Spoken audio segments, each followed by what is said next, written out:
Next आगे बढ़ते हैं हम लोग सिंपल हार्मोनिक मोशन में, और फेज एंगल से जुड़ा हुआ कुछ एप्लीकेशन पार्ट हम लोग देख रहे थे। ठीक है ना, कि पार्टिकल अगर मोशन मीन पोजीशन से ना स्टार्ट करके किसी और पोजीशन से स्टार्ट कर रहा है तो उसका इनिशियल फेज क्या होगा, फाई की वैल्यू।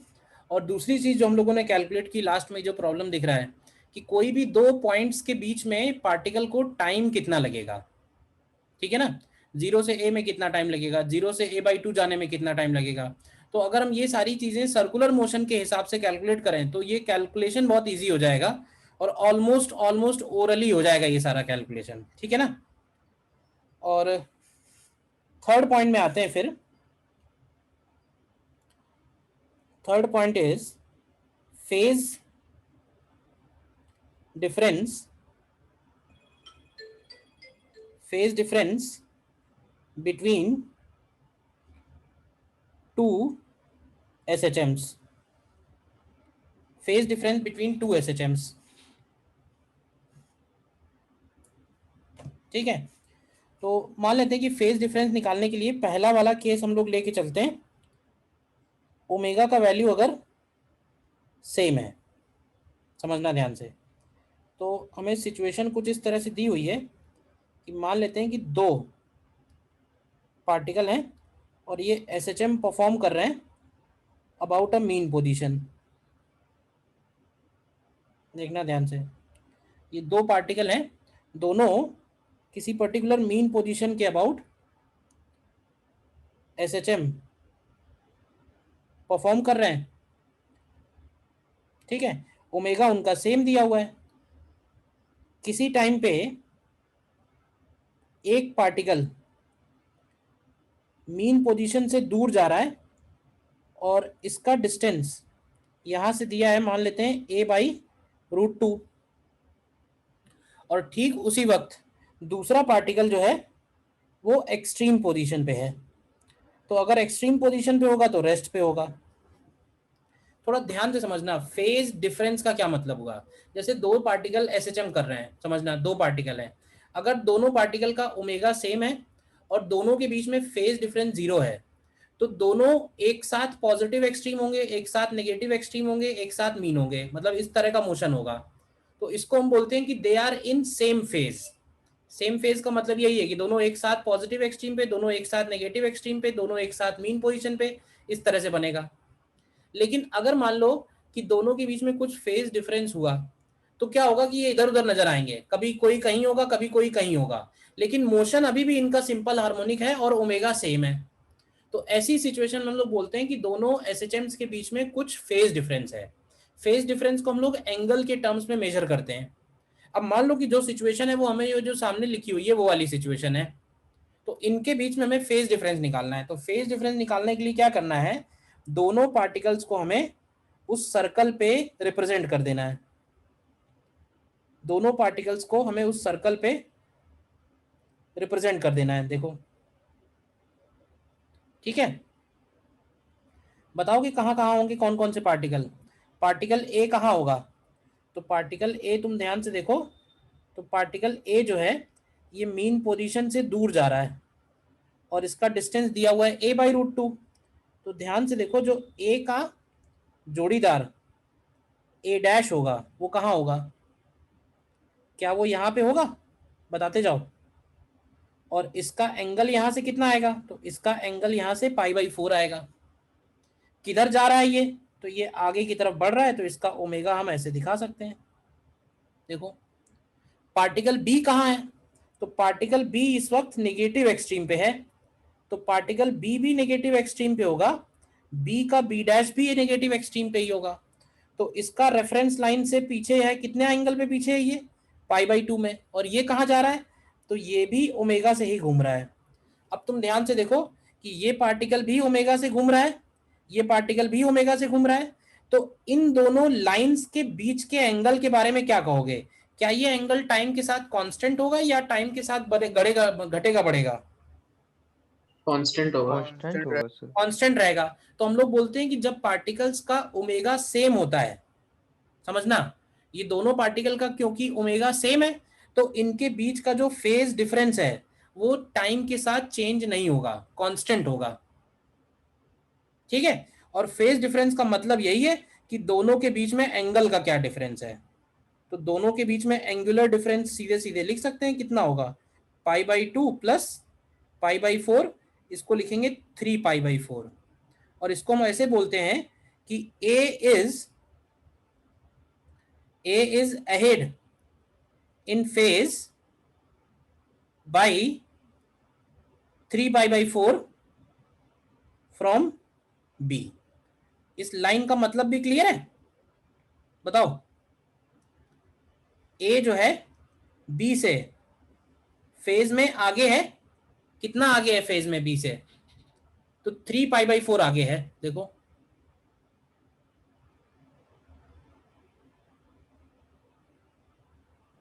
सर हाँ बोलिए। सर ये तो ठीक है, बट अगर हम लिखें कि B is ahead by A dash, तो कितना लिखेंगे? फिर तो हम आउटर मोस्ट एंगल लेंगे ना। हाँ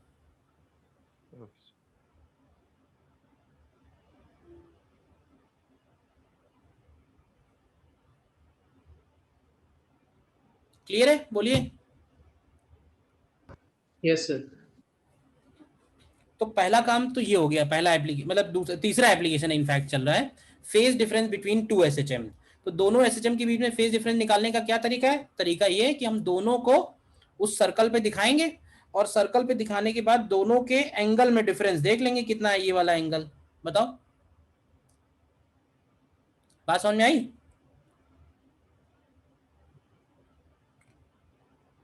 और एक करके देख लो।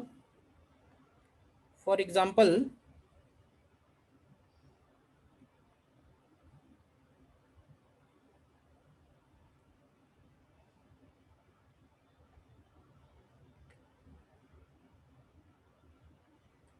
फॉर एग्जाम्पल दो एसएचएम हो रहे हैं, दोनों का ओमेगा सेम है, ओमेगा दोनों का सेम है, और एक पार्टिकल नेगेटिव साइड में है और नेगेटिव साइड में ही जा रहा है। कितने डिस्टेंस पे है? तो ये है a/2 डिस्टेंस पे। और दूसरा पार्टिकल पॉजिटिव साइड में है और वो भी नेगेटिव डायरेक्शन में ही आ रहा है, और ये डिस्टेंस दिया हुआ है इसका a√3/2। तो जरा बताओ इसमें इन दोनों के बीच में फेज डिफरेंस क्या है? What is phase difference between SHM A and SHM B? Process फिर से वही है, कुछ अलग तो है नहीं। हम सर्कल बनाएंगे और इस सर्कल के ऊपर दोनों पार्टिकल्स को लोकेट करते हैं, ठीक है। जिसमें से एक पार्टिकल जो है वो नेगेटिव डायरेक्शन में है ए, और जा भी नीचे ही रहा है, देखो ध्यान से। तो अगर नीचे जा रहा है तो ए का जो जोड़ीदार ए डैश होगा वो यहाँ पे बनेगा, और ये जो ए डैश होगा वो यहाँ से 30 डिग्री पे होगा। इसमें कोई डाउट किसी को नहीं होना चाहिए, पहला पॉइंट। फिर बी कहाँ है? बी जो है वो पॉजिटिव साइड में है, लेकिन बी भी नीचे की तरफ आ रहा है। तो बी का जो बी डैश होगा वो इधर पड़ेगा सेकेंड क्वाड्रेंट में, और बी डैश यहाँ से कितने एंगल पे होगा उसके लिए π/2 आएगा सर। ये वाला एंगल, ये वाला डिस्टेंस देखेंगे तो ये दिया हुआ है a√3/2, तो ये वाला एंगल आएगा 60 डिग्री। तो अब यहाँ से क्या आ रहा है फेज डिफरेंस, बोलिए। फेज डिफरेंस π/2 आ रहा है। क्यों गलत कर रहे हो भाई? बहुत छोटी सी चीज़ है, समझ में नहीं आ रही है क्या? अरे सर वो 2 की जगह √2 दिख रहा था, इसलिए थोड़ा गलत हो गया। 2 की जगह √2 दिख रहा था, अच्छा, ऐसा भी होता है, चलो। सर हाँ, सर यहाँ पे ओमेगा का सेंस तो दिया नहीं है, तो हम यही चीज उसमें भी बना सकते ओमेगा हैं। का सेंस नहीं है, ओमेगा तो हम एंटी क्लॉकवाइज ही डायरेक्शन में चलते चले आ रहे हैं ना, शुरू से लेके अभी तक। हम अपने हिसाब से सेंस नहीं चेंज कर रहे हैं, सेंस वही है, कन्वेंशन हमेशा वही रहेगा, एंटी क्लॉकवाइज ही है।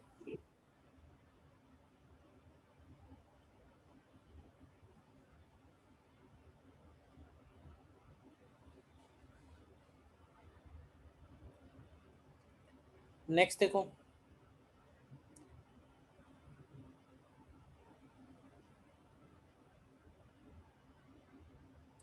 नेक्स्ट केस में भी ओमेगा सेम है। देखो ध्यान से, लेकिन एक का एम्पलीट्यूड ए है और एक का एम्पलीट्यूड 2a है,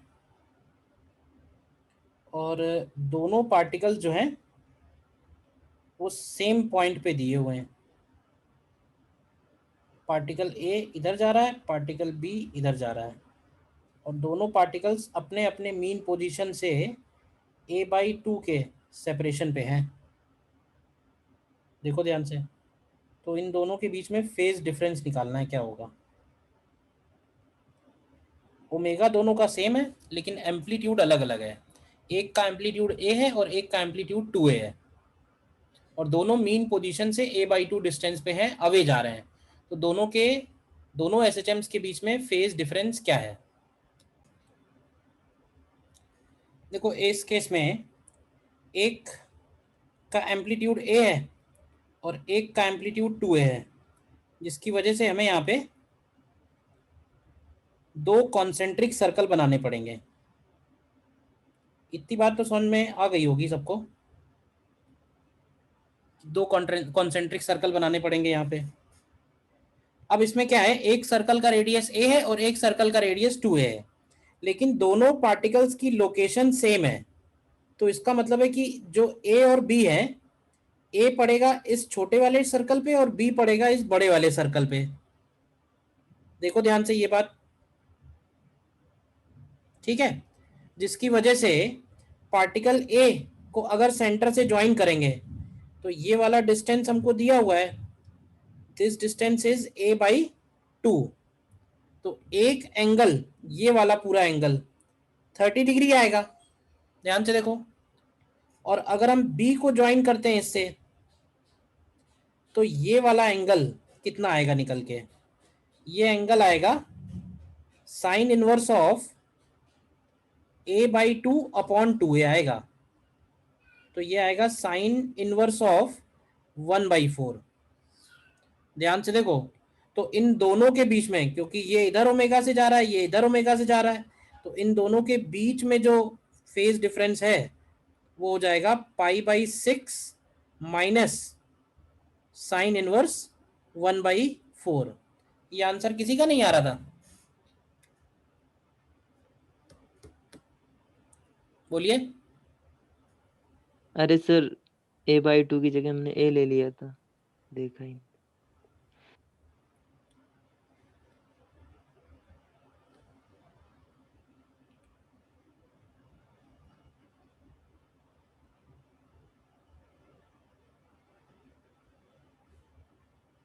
ठीक है, तो ये सारे केस थे जब ओमेगा की वैल्यू सेम है।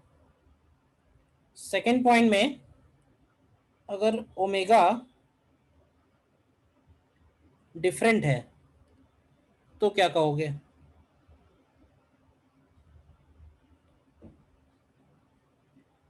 मान लेते हैं कि दो एसएचएम है, दोनों के लिए, एक के लिए डायग्राम ये हो गया, एक के लिए डायग्राम ये हो गया। तो एक पार्टिकल है ये ओमेगा 1 से घूम रहा है, एक पार्टिकल है ये ओमेगा 2 से घूम रहा है, और मान लेते हैं कि t=0 पे दोनों एक साथ शुरू हुए। तो इनके बीच में फेज डिफरेंस के बारे में क्या कहोगे। क्या इनके बीच में फेज डिफरेंस टाइम के साथ कांस्टेंट रहेगा या चेंज होता जाएगा। चेंज होगा। भाई इसका एंगल कवर्ड आएगा ओमेगा 1t और इसका एंगल कवर्ड आएगा ओमेगा 2t। ये ओमेगा 2 से घूम रहा है और ये ओमेगा 1 से घूम रहा है। तो इस बार इनके बीच का जो फेज डिफरेंस है वो ओमेगा 2 माइनस ओमेगा 1 × t होगा, और ये फेज डिफरेंस टाइम के साथ चेंज होगा। बोलिए। तो ऐसे बोल सकते हैं कि धीरे धीरे इनके बीच का जो फेज है, फेज डिफरेंस, वो बढ़ता जाएगा। स्टार्टिंग में फेज डिफरेंस 0 है, दोनों सेम फेज में स्टार्ट हुए। इस पर्टिकुलर एग्जांपल में both SHMs started with 0 phase difference, both SHMs started with 0 phase difference. क्यों भाई? तो क्या धीरे धीरे उनके बीच में फेज डिफरेंस बढ़ता जाएगा? क्या ऐसे बोलेंगे कि बढ़ते बढ़ते कितना मैक्सिमम होगा? भाई दो लाइंस के बीच में गैप है एक तरह से, पाई सर। इन दोनों के बीच का गैप है, तो इन दोनों के बीच का गैप बढ़ते बढ़ते जो है ये पाई हो जाएगा, और पाई होने के बाद फिर ये घटने लगेगा। तो कई बार हमसे ऐसे क्वेश्चन पूछा जाता है कि they will be again in same phase, they will be again in same phase, मतलब ये दोबारा सेम फेज में आएंगे। कब आएंगे? तो तब आएंगे जब इनका फेज डिफरेंस बढ़ते बढ़ते 2 पाई हो जाएगा, क्योंकि 2 पाई का मतलब ये होगा कि एक पार्टिकल ने दूसरे के कंपैरिजन में एक चक्कर ज्यादा लगा लिया है। होगा कि नहीं होगा? तो अगर हम इसको 2 पाई के इक्वल कर दें तो ये हो जाएगा ω2 माइनस ω1 इंटू टी। तो हम यहां से टाइम निकाल सकते हैं कि कितने टाइम के बाद दोबारा से दोनों सेम फेज में आएंगे। तो यहां से टी की वैल्यू आ जाएगी T1 T2 upon T1 minus T2। कुछ याद नहीं करना है, बट समझ लेना है कि प्रोसेस क्या था। स्टार्टिंग में 0 फेज डिफरेंस में थे, कुछ देर के बाद फिर से सेम फेज में पूछा है, तो कितने टाइम के बाद दोबारा सेम फेज में होंगे?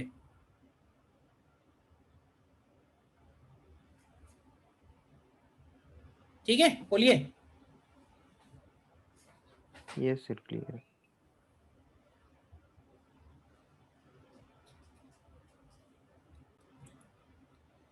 देखो इसमें question,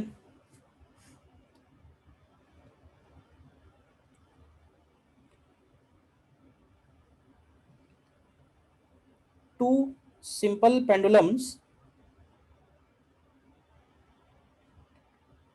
with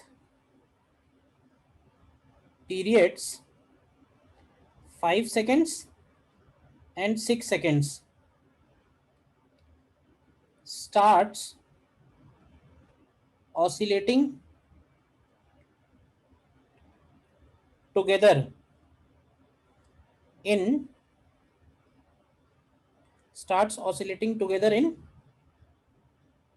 same phase.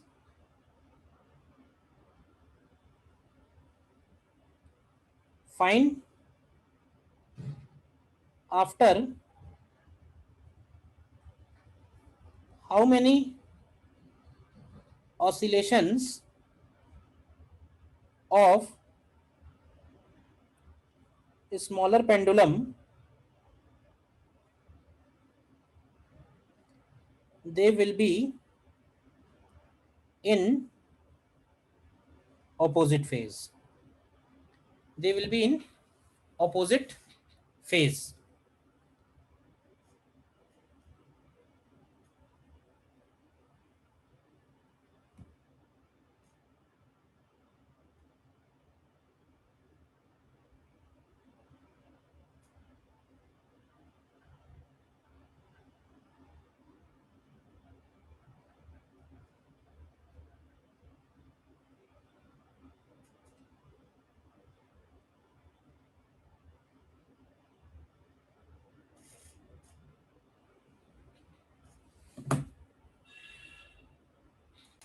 Fifteen seconds. ये सेम ही क्वेश्चन आएगा पीछे वाला। भाई स्टार्टिंग में दोनों सेम फेज में है, यानी इनिशियल फेज डिफरेंस 0 हो गया, तो पूछा है कितनी देर के बाद अपोजिट फेज में होंगे। तो देखो अपोजिट फेज में होने के लिए डेल्टा फाई की वैल्यू 0 से पाई हो जानी चाहिए, यानी चेंज कितना होना चाहिए? तो चेंज पाई का होना चाहिए। तो इसको हम लोग लिख सकते हैं ω2 minus ω1 into T is equal to pi. तो यहां से टी की वैल्यू मिल जाएगी T1 T2 upon twice of T1 minus T2। तो यहां से हो जाएगा 5 into 6 upon twice of 6 minus 5। तो ये 15 सेकेंड्स आएगा। तो number of oscillations of smaller pendulum कितने होंगे? Number of oscillations of smaller pendulum कितना आएगा? 3। तो ये निकल आगे आ जाएगा 3 आ जाएगा बस। देखो काइनेमेटिक्स ऑफ एसएचएम में इतनी ही बातें हैं। क्वेश्चंस कुछ और देख लो बस, बाकी एचसीवी से ट्राई करना फिर।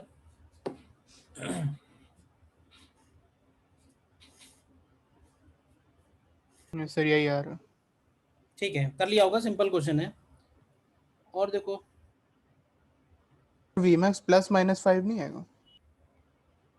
मतलब मैक्सिमम स्पीड कह रहा है तो बस प्लस ही में आंसर देंगे, ठीक है। ज़्यादा फर्क नहीं पड़ेगा उससे ना। नेक्स्ट देखो, इसको कंपेयर हम सीधे सीधे करेंगे। ये हो जाएगा ए साइन, ये हो जाएगा ओमेगा, और ये हो जाएगा फाई। ठीक है ना। तो ओमेगा की वैल्यू अगर पाई है तो ओमेगा को लिखेंगे हम लोग 2π/t। तो यहाँ से t की वैल्यू 2 सेकेंड हो जाएगी। और मैक्सिमम स्पीड क्या होती है? तो मैक्सिमम स्पीड होती है ए ओमेगा। तो ए ओमेगा का मतलब हो जाएगा ये 5π/मीटर/सेकेंड। और हमसे स्पीड पूछी है t = 1 सेकेंड पे। तो एक काम कर सकते हो, t = 1 सेकेंड पे x की क्या वैल्यू है? तो x आएगा 5 sin पाई + π/3। तो क्या ये -5√3/2 आ रहा है? आ रहा है। तो स्पीड कितनी होगी? तो स्पीड हो जाएगी ओमेगा √a² - x²। इसमें रख दो। तो शायद ये 5π/2 आ रहा होगा। क्या आता है? 5π/2 आ रहा है? सर वो जनरल इक्वेशन को डिफरेंशिएट करके यूज कर सकते हैं। भी आ जाएगा। ऑल्टरनेटली क्या कर सकते हो भाई, तुमको x दिया हुआ है a sin ω/t + π/3। तो अगर तुम इसको डिफरेंशिएट करोगे dx/dt, तो भी तुम्हें यहाँ से a omega cos of ω/t + π/3 मिल जाएगा। इसमें वैल्यू रख दो। तो a ओमेगा का मतलब हो गया 5π एंड cos ऑफ पाई + π/3। तो ये -5π/2 आ जाएगा। ठीक है ना, बोलिए।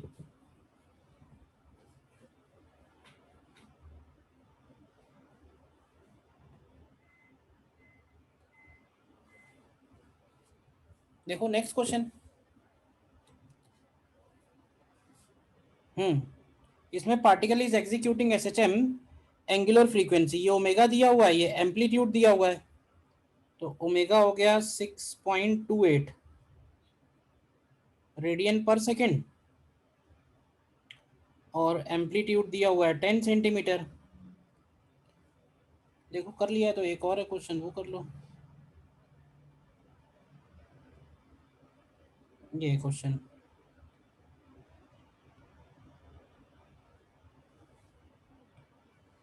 चलो आंसर बता दीजिएगा ऊपर वालों के बस। ए पार्ट में टाइम पीरियड, तो टाइम पीरियड तो हो जाएगा 2π/ω। तो ये शायद 1 आ जाएगा, 1 सेकेंड। ये सब बना रहा। बी पार्ट में मैक्सिमम स्पीड होगी ए ओमेगा। तो ए ओमेगा के हिसाब से ये 0.628 आएगी मीटर/सेकेंड में। फिर सी पार्ट में मैक्सिमम एक्सीलरेशन हो जाएगा ए ω²। कर लेना कैलकुलेट। फिर speed when displacement is 6 centimetre. तो इसके लिए यूज़ करेंगे ओमेगा √ऑफ a² - x²। और ई पार्ट में speed at t = 1/6 seconds, assuming that motion starts at rest at t = 0। अब ये बताओ कि t = 1/6 सेकेंड, तो 1/6 का मतलब t/6 हुआ या नहीं हुआ? और t/6 टाइम में पार्टिकल मीन पोजीशन से कितना एंगल कवर कर जाएगा बताओ? t/6 टाइम में मीन पोजीशन से एंगल π/3 सर। π/3 होगा। तो हम यहाँ पे डायरेक्ट बोल सकते हैं कि इसकी जो वेलोसिटी होगी उस वक्त वेलोसिटी हो जाएगी a ओमेगा cos π/3 हो जाएगी, यानी कि a ओमेगा का हाफ आएगा, सर 0.314 मीटर/सेकेंड। सर जो ए पार्ट है हाँ T capital T is equal to 2 pi by omega है, तो omega is equal to 2 pi F होता है ना, फ्रीक्वेंसी गिवन है यहाँ पे। एंगुलर फ्रीक्वेंसी गिवन है ना, एंगुलर फ्रीक्वेंसी ओमेगा को ही बोलते हैं।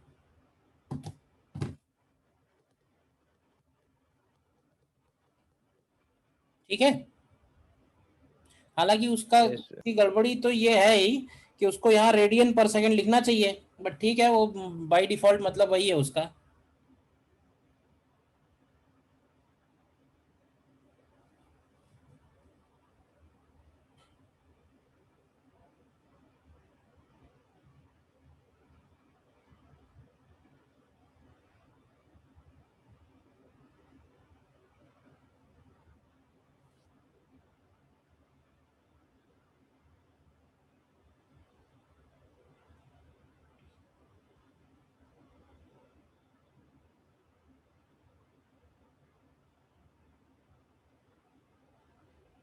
ठीक है, और Sir, अगला वाला इसमें 2 न्यूटन आ रहा है आंसर।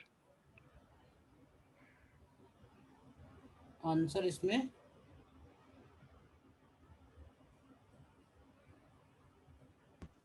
सर इसका आंसर 2 न्यूटन आएगा। हाँ 2 न्यूटन, ठीक है। इसमें मास दिया हुआ है हमको, और क्या क्या दिया है, टाइम पीरियड और एम्पलीट्यूड। ठीक है, तो एम्पलीट्यूड हो गया 0.1 मीटर, टाइम पीरियड दिया हुआ है 3.14 सेकेंड, तो इसको लिख देंगे हम 2 पाई बाई ओमेगा। तो यहाँ से ओमेगा की वैल्यू 2 रेडियन पर सेकेंड आ जाएगा, और मास 5 kg दिया ही है। तो मैक्सिमम फोर्स कितना होता है, मैक्सिमम फोर्स होता है एम ए ओमेगा स्क्वायर, तो रख दो एम इंटू ए इंटू ओमेगा का स्क्वायर, तो देख लो ये कितना आता है, 2 न्यूटन आ रहा है। ठीक है ना, तो काइनेमेटिक्स ऑफ एसएचएम में इतना ही है। आगे फिर इसमें टाइम पीरियड कैलकुलेट कैसे करेंगे वो देखेंगे फिर हम लोग।